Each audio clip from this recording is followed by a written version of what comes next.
Mary, I was just wondering if you weren't back yet from going to pick up Laurel. I heard on the TV today that it's supposed to rain soon, and I really need you to bring in all the laundry hanging outside. Do you have any idea when you're going to be getting back home? Oh, Carrie, it's lovely to hear from you. I'm sorry, but I had to stop at the bank and I completely forgot to bring the laundry before I left. I'll bring it in as soon as I get home though, alright? I know you will. But that's why I'm asking what time you're going to be home by. And just where are you right now? I'm actually just picking up Laurel from her preschool right now. Then we have to stop by the grocery store to pick up something for dinner.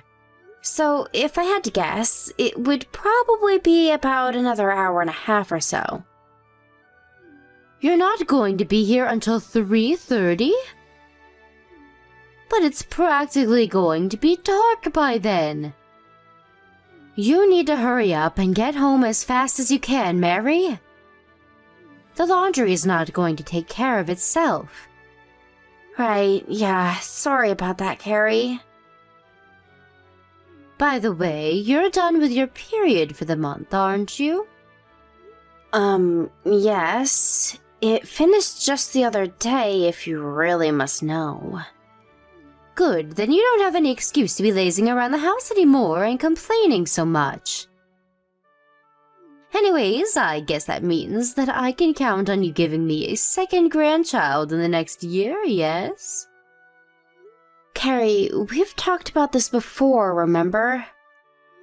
I'm going to be the one that will carry my second child, so please, just let me worry about the timing of when to get pregnant, okay? But Laurel is already 4 years old. You really do need to get on having a second child as soon as possible. Unless this is your way of trying to keep kicking the can down the line so that you don't give me a second grandchild. That's not what's going on at all. All I'm asking is for me to have time to worry about that when I'm ready for it, okay? It's not a matter of waiting until you feel like it. That could take forever. The second you even think that you might be ready for it, it's the time to dive in. I mean, you don't want a huge age gap between your kids, do you? How are they supposed to get along if they're at completely different stages of their youth? You really need to think more carefully about these things. And you really need to think about having a second child soon, since Laurel is just a girl. Sorry, what is the problem you have with Laurel being a girl, Carrie? You mean you really can't figure it out for yourself? What is my family supposed to do if the youngest heir is a girl? We need a boy to pass down my family name and take over all our affairs as everyone gets older. You really think I would trust any of that to a girl? Don't be absurd. Okay, I guess I can understand where you're coming from with that. But you do realize that even if I do get pregnant with a second child, there is no way to guarantee whether it'll be a boy or a girl, right? And that's why I'm telling you that you need to start getting pregnant now. You have to start early so that you can keep trying again and again until you finally give me a grandson. I'm not going to keep having kids until I have a boy just to make you happy, Carrie. Now you listen to me, young lady. A woman who can't give her husband or mother-in-law a boy is basically useless. Honestly, I'm surprised that you haven't been divorced for not wanting to get pregnant again. Back in my day, men were leaving their women all the time because they couldn't give them the sons they wanted. So I would appreciate it if you could swallow your pride and give your husband and his family what they want. Well, maybe that was how things went back then, but the times have changed a lot. And if you must know, Daniel and I are very happy with our little Laurel. You really must have some nerve talking to your own mother-in-law like that.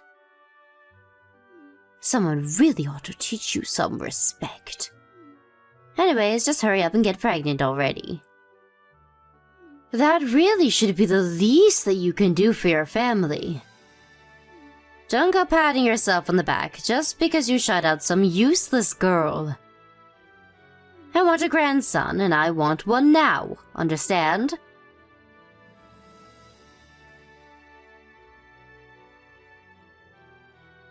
Hello, Carrie. I was just wondering where you are right now.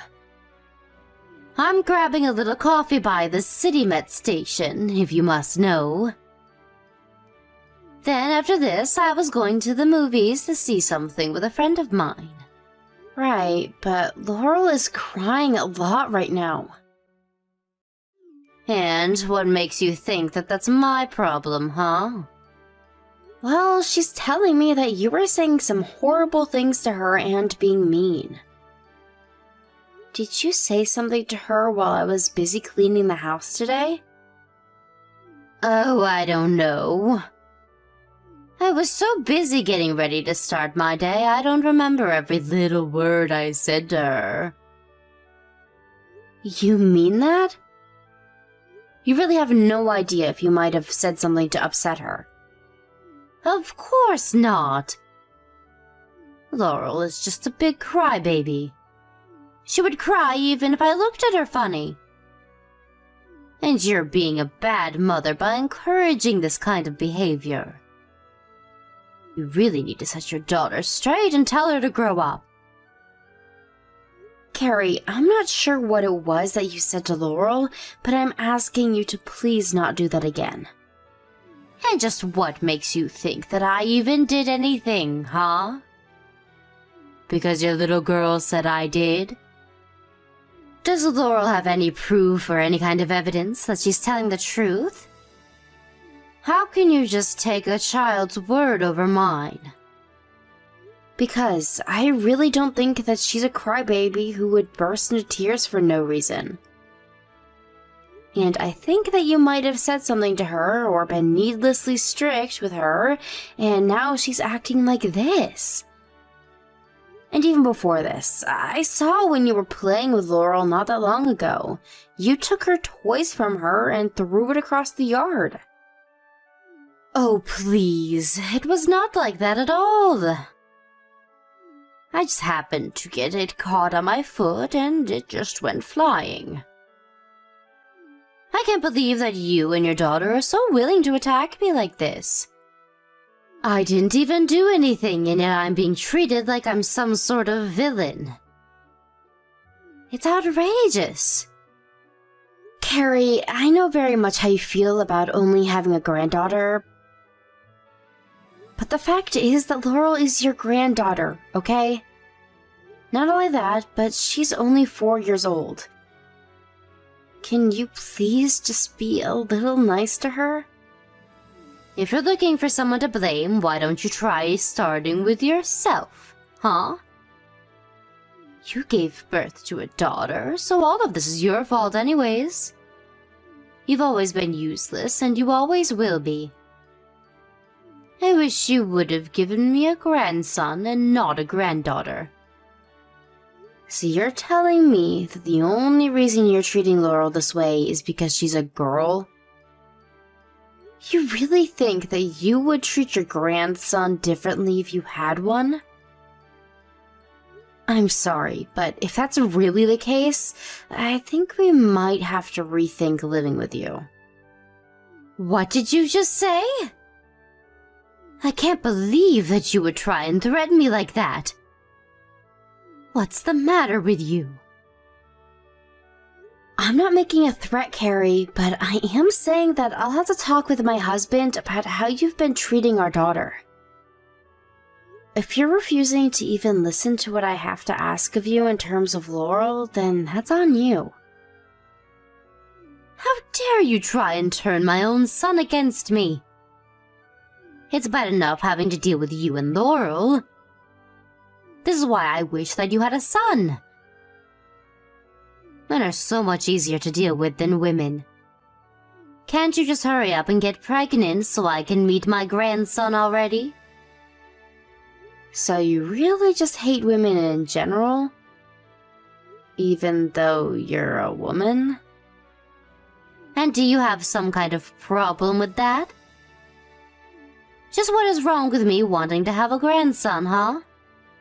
I just mean that I think you would really hurt Laurel's feelings if she knew that the reason you didn't like her was something out of her control. So I'll ask you again to please be nicer to my daughter, or I'll have to talk to Daniel about this. Mary, come now. When are you going to see that you're making a big mistake here? I mean, this is all your fault because you're the one who hasn't had a son yet. I understand that you're frustrated, but it's no reason to try and take it out on me. That is not why I'm frustrated. I'm frustrated because you literally said that you don't like your grandchild because she's a girl. I don't see how you having that issue is a problem for anyone else but you. Not only that, but Daniel and I are more than happy with our daughter, okay? You can tell that to yourself all you want, but I know the truth that you aren't really happy with her. Not only that, but as your mother-in-law, I know that you're being a bad wife right now. If you're not going to give our family a son who can carry on our name, then you're not doing the one job that you have, and I don't see any reason for you to stay in our family. I am very respectful of your family, Carrie. If it wasn't for all your family's ancestors before you, then I would have never met and married Daniel. But what you were asking for is different. You're asking for a boy to carry down your family name when our daughter can just keep her family name if she wants. I see that you really just don't get how this works, do you? Maybe I'm just wasting my time trying to get through to you. I think that on that we can agree. I don't want to be fighting with you either, and especially not about something like this. So I know that it might be a lot to ask, but can you please just take mine and Laurel's feelings a bit more into consideration? I can do that, but it doesn't seem fair if you don't do the same for me. You're basically asking for me to just fold over and do whatever you say while you don't even care what I have to say in return. And now I'm starting to get mad again. And all because you're trying to make me the bad guy for wanting a grandson. I don't see why this is worth getting so upset about. If and when Daniel and I want a second kid, we will have one. If it's a son, then great, we'll be happy. If it's a daughter, we'll also be just as happy. I think it's unfair for you to try and impose your wants on our relationship, though. I am through with you. It's obvious that there's no point in continuing this conversation if you're just going to be so stubborn. But know that I am not going to let you get away with disobeying me so easily. You won't get away with this, Mary.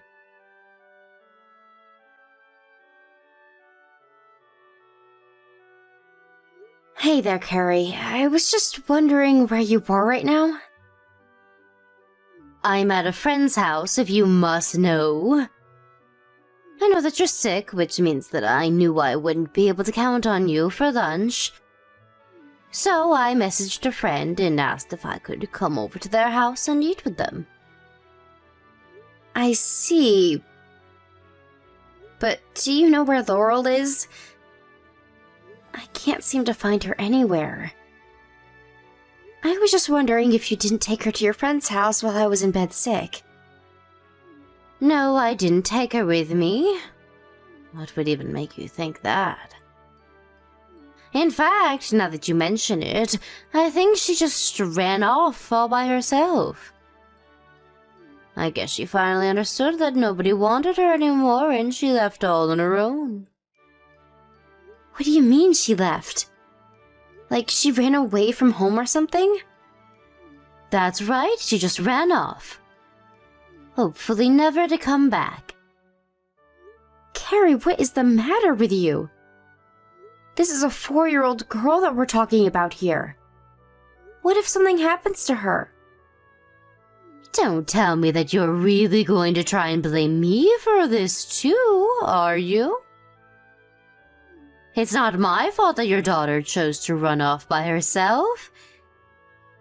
And you were the one in bed and not watching her. Can you please just tell me which way she went? Did she say if she was going anywhere? Just what makes you think that I would know any of that, Mary? Carrie, you tell me where my daughter is right this second. I am serious. If you were really worried, you wouldn't be wasting your time messaging me. Why don't you go to the police and report your missing daughter? I'm sure it would be faster and more productive than this. Although I don't really care whether or not you find her anyway.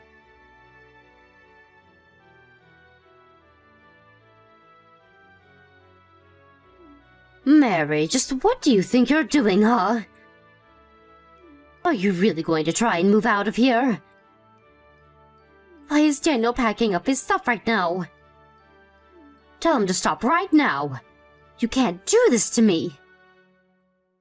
What are you talking about, Carrie? Of course we can and we will. You put Laurel in serious danger. We refuse to live under the same roof as you anymore. But I told you that Laurel was the one that ran off all by herself. I didn't even do anything. Why are you always blaming me for all of your problems? I heard it all from Laurel herself, Carrie. She told me that you told her that nobody loved her or wanted her, and that she should just leave. How could you say that to a child? I seriously can't believe that you would do something like that. It's just so horrible. She told you I said that? Well, does she have any proof that I did? She doesn't need any kind of proof, because both of her parents believe her. You mean that you're really going to take the word of a 4-year-old over your own mother-in-law? Have you both lost your minds? Even if Laurel was lying about this, there is plenty of past incidents with you to back up what she's saying. And besides, you're still responsible for not even trying to stop her from running away. I am telling you that this isn't my fault. You can't just blame me like this. You're really going to pin this on me because your daughter snuck away? What about you? You really think that having a fever and staying in bed isn't just an excuse either? I accept responsibility for not keeping a better eye on her while I was sick. But I also know that Laurel isn't tall enough to unlock all the locks on the door to our house. Especially the chain at the very top, which had no reason to be undone. So all that means is that someone must have undone it for her before she left. And you're saying that's me? You can't just accuse people of something that you have no proof for. Besides, maybe I was already gone by the time she ran away. It isn't like you even asked me to look after her for you anyways. I don't see how this is anyone's fault but yours and Laurel's. So quit trying to put the blame on me because I'm sick of it. Oh, trust me, the feeling is mutual. And what is that supposed to mean? It means that I am sick of you and I never want you near my family again. Even Daniel says that he doesn't want to see you anymore. So consider this our way of cutting you out of our lives forever. Fine. Be that way. See if I care. I don't need you or Laurel in my life. You realize this includes Daniel, don't you? That's why he's packing up his things too?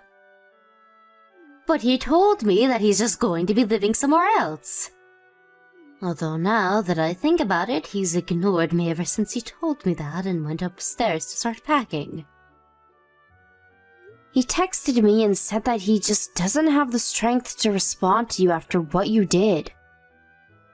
That's why he's not talking to you right now. Tell me, Mary, is this fun for you? Tearing apart families like this when you don't even have any proof of what you're talking about? If you really think that's what's going on here, then there's no point in having this conversation. I wish that you would just come forward and be mature about this. You realize that if you move out of my house that you'll have to start paying rent for where you live, right? I know that you already give me a little money each month, but rent is going to be much more expensive. We've talked about that and we've agreed that it'll still be worth it. Besides, you were the one who asked us to move in with you in the first place. You said that the house was too big for one person and that you were lonely. I guess I did say that, didn't I? That's right. And you said that it would be perfect because you could just take care of me while I was pregnant.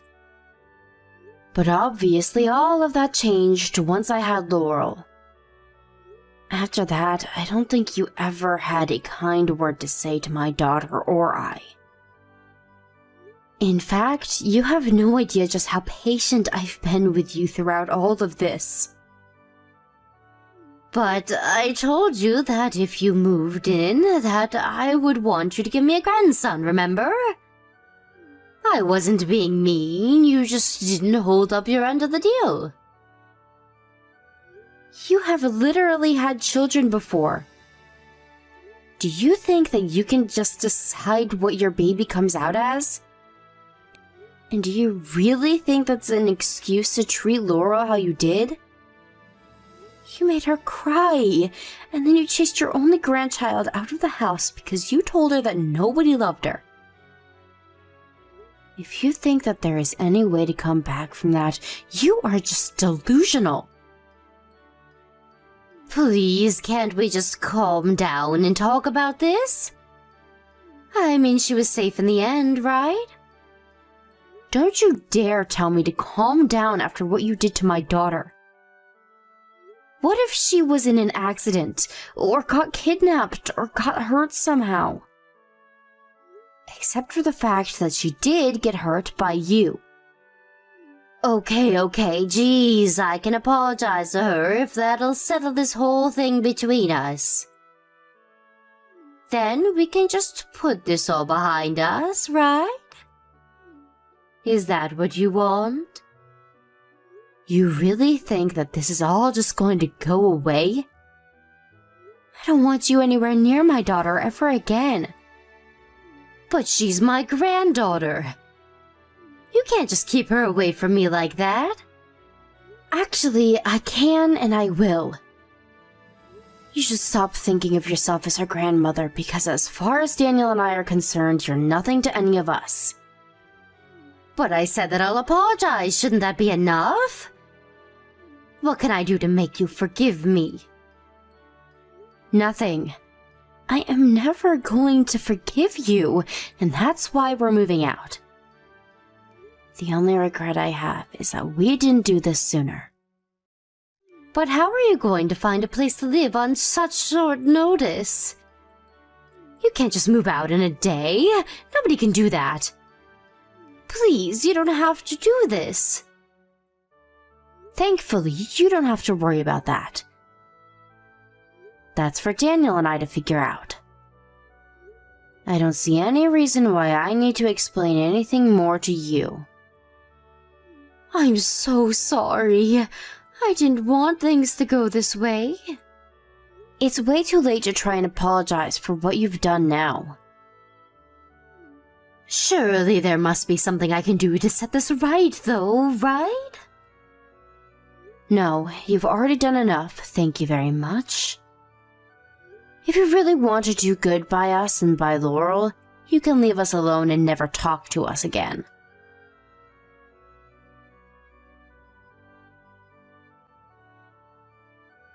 After that, the moving company that we hired arrived and helped us quickly pack and take all of our belongings. It did cost us quite a bit of money, but it was all worth it to get out of living with Carrie. Meanwhile, Carrie tried crying and begging to her son to stay. Daniel had kept quiet that whole time, but his mom's crocodile tears set him off and he really started laying into her. He went off about how he could never forgive Carrie for putting his daughter in harm's way. I heard from some old connections in the neighborhood that ever since we left, Carrie has been a depressed mess and hardly ever leaves the house. But after what she put me and my daughter through, it's difficult for me to have any pity for her. Instead, I'm going to focus on Laurel and make sure that she knows that she is loved and will always be enough.